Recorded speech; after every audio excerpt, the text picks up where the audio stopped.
اعوذ باللہ من الشیطان الرجیم بسم اللہ الرحمن الرحیم وعدکم اللہ مغانم کثیرۃ تأخذونها، اللہ تعالیٰ نے اے مسلمانوں تم سے وعدہ کیا ہے بہت سی غنیمتوں کا جو تمہیں حاصل ہوں گی۔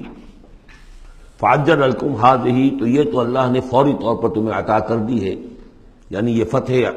مبین۔ وکف ایدی الناس عنکم، اور لوگوں کے ہاتھ تمہاری جانب سے روک لیے، یعنی جنگ اگر ہوتی ظاہر بات ہے کہ قریش بھی پھر اگر اس میں اپنی قوت کا مظاہرہ کرتے تو کچھ نہ کچھ نقصان تو مسلمانوں کا بھی ہوتا۔ کف ایدی الناس عنکم، ان کے ہاتھ باندھ لیے اور روک لیے اللہ نے تم سے۔ وَلِتَكُونَ آیَةً لِّلْمُؤْمِنِينَ، اور تاکہ اہل ایمان کے لیے ایک نشانی بن جائے۔ وَيَهْدِيَكُمْ صِرَاطًا مُسْتَقِيمًا، اور اللہ تعالیٰ اب تمہیں سیدھی راہ پر جو ہے گامزن کر دے، یعنی تمہاری جد و جہد کو، اجتماعی جو جد و جہد ہے تمہاری، اسے براہ راست تیر کی طرح سیدھا اب اس کے آخری ہدف اور منزل مقصود تک پہنچا دے۔ وَأُخْرَىٰ لَمْ تَقْدِرُوا عَلَيْهَا، اور کچھ اور بھی فتحیں ہیں جن کا ابھی تک تمہیں جس پر قدرت حاصل نہیں ہوئی ہے۔ قد احاط اللہ بہا، اللہ تعالیٰ ان کا بھی احاطہ کیے ہوئے ہے، یعنی یہ کہ اس کے فوراً بعد تمہیں ایک فتح ملے گی جو کہ خیبر کی ہوگی، کیونکہ یہ اس جو رکوع ہم نے دوسرا پڑھائے ہیں، تیسرا اس سے پہلے نازل ہوا ہے، اور یہ کہ پھر فتح مکہ ہونے والی ہے۔ اللہ تعالیٰ نے یہ تمام فتوحات میں، اللہ کے تو علم میں ہے، اللہ کے نے ان کا احاطہ کیا ہوا ہے۔ وَكَانَ اللَّهُ عَلَىٰ كُلِّ شَيْءٍ قَدِيرًا، اللہ ہر چیز پر قادر ہے۔ وَلَوْ قَاتَلَكُمُ الَّذِينَ كَفَرُوا لَوَلَّوُا الْأَدْبَارَ، اور اگر یہ کافر یعنی قریش مکہ تم سے جنگ کرتے تو لازماً پیٹ دکھا دیتے، پیٹ پھیر جاتے۔ ثُمَّ لَا يَجِدُونَ وَلِيًّا وَلَا نَصِيرًا، اور پھر نہ پاتے اپنے لیے کوئی حمایتی، کوئی مددگار۔ سنت اللہ التی قد خلت من قبل، یہ اللہ کی وہ سنت ہے، اس کا دستور ہے، اس کا قانون ہے کہ جو پہلے سے چلا آ رہا ہے، یعنی یہ کہ اللہ تعالیٰ اپنے رسولوں کی مدد کرتا ہے۔ تو اب رسول کے ساتھ اگر وہ جنگ پر آمادہ ہو گئے ہوتے تو یقیناً ان کو پیٹھ دکھانی پڑتی اور شکست ان کا مقدر بنتی۔ سنت اللہ التی قد خلت من قبل ولن تجد لسنت اللہ تبدیلا، اور نہیں پاؤ گے تم اللہ کی سنت اور اللہ کے دستور میں کوئی تبدیلی۔ وَهُوَ الَّذِي كَفَّ أَيْدِيَهُمْ عَنْكُمْ وَأَيْدِيَكُمْ عَنْهُمْ بِبَطْنِ مکہ، وہی ہے جس نے روک لیے ان کے ہاتھ تمہاری طرف بڑھنے سے اور تمہارے ہاتھ ان کی طرف بڑھنے سے۔ بِبَطْنِ مکہ، بیچ شہر مکے کے، یعنی مکے کی وادی میں اور مکے کے شہر میں اگر یہ جنگ ہوتی اور یہ خون ریزی ہوتی، من بعد ان اسفرکم علیہم، اور یہ اللہ نے روک دیا اس کے بعد کہ اللہ نے تمہیں ان پر فتح دے دی تھی، یعنی کہ واقعتاً دل میں قریش شکست کھا چکے تھے، وہ سمجھ رہے تھے کہ ہمارے لیے مقابلہ ممکن نہیں ہے، ورنہ وہ صلح کبھی نہ کرتے۔ ان کے لیے تو یہ چیز گویا کہ بڑی موت سے بھی بڑھ کر جو تھی، بھاری تھی، کہ مسلمان جو ہے ان کے ساتھ ہم صلح کریں، انہیں تسلیم کر لیں، اور پھر یہ بھی طے کریں کہ اگلے سال آپ آئیے اور ہم 3 دن کے لیے یہ پورا مکہ خالی کر دیں گے، آپ یہاں جس طرح چاہے عمرہ کریں۔ یہ شرط بھی اس میں شامل تھی اگلے سال، لیکن اس سال آپ کو جانا پڑے گا، ہماری ناک جو اتنی نہ کٹے کہ اسی سال آپ عمرہ کر لیں، لیکن یہ ہے کہ بہرحال آئندہ آپ آئیں گے۔ تو اس کے بعد کہ اللہ نے تمہیں ان پر فتح دے دی تھی۔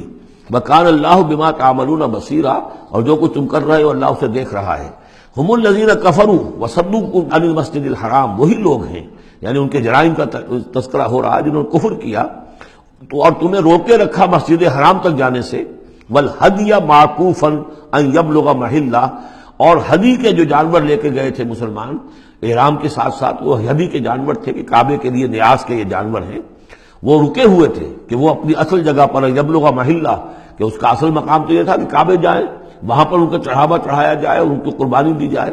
لیکن یہ کہ وہ رکے ہوئے تھے کہ وہاں تک نہیں پہنچ سکتے تھے۔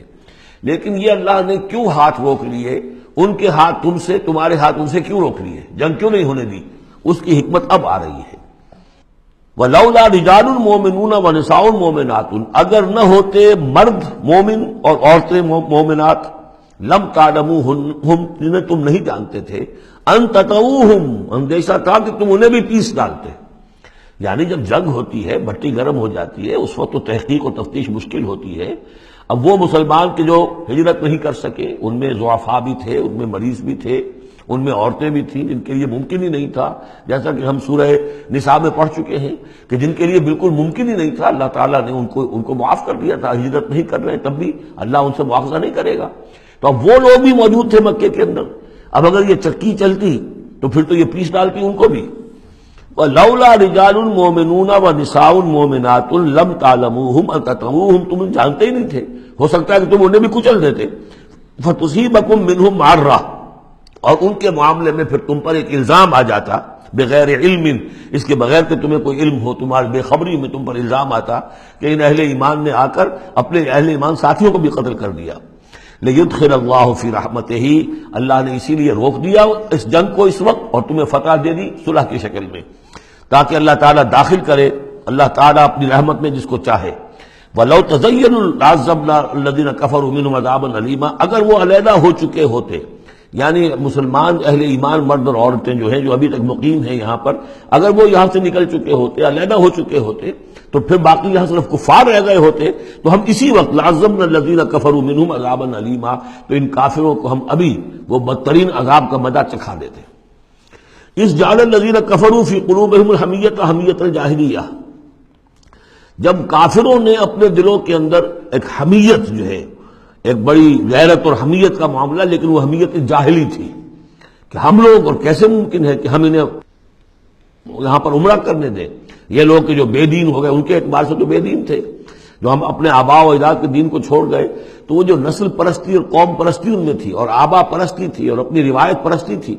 اس کے بنا پر حمیت جاہلیت ان کے دلوں کے اندر اتنی کوٹ کوٹ کر بھری ہوئی تھی۔ اس جعل الذین کفروا فی قلوبہم الحمیۃ حمیۃ الجاہلیہ، انہوں نے